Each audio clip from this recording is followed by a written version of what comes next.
còn cạc của anh Quang Hùng không chị? Còn gì? Dạ hết rồi. Hết luôn. Hết là sao?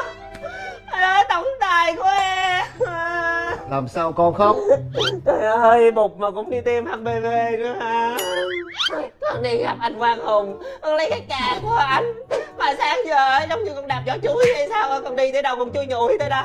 Con chui vô trong đây mà cuối cùng hết cạc. Ta cũng vừa tiêm xong được cạc Quang Hùng nên cho con nè. Ủa? Bột không còn cạc của anh Quang Hùng hả?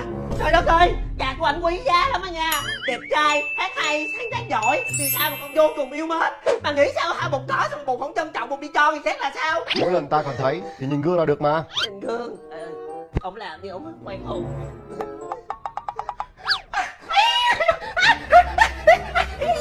Ôi, anh Quang Hùng, anh đã đi. Anh đây. Ôi, thiệt người thiệt. Trời ơi. Trời ơi.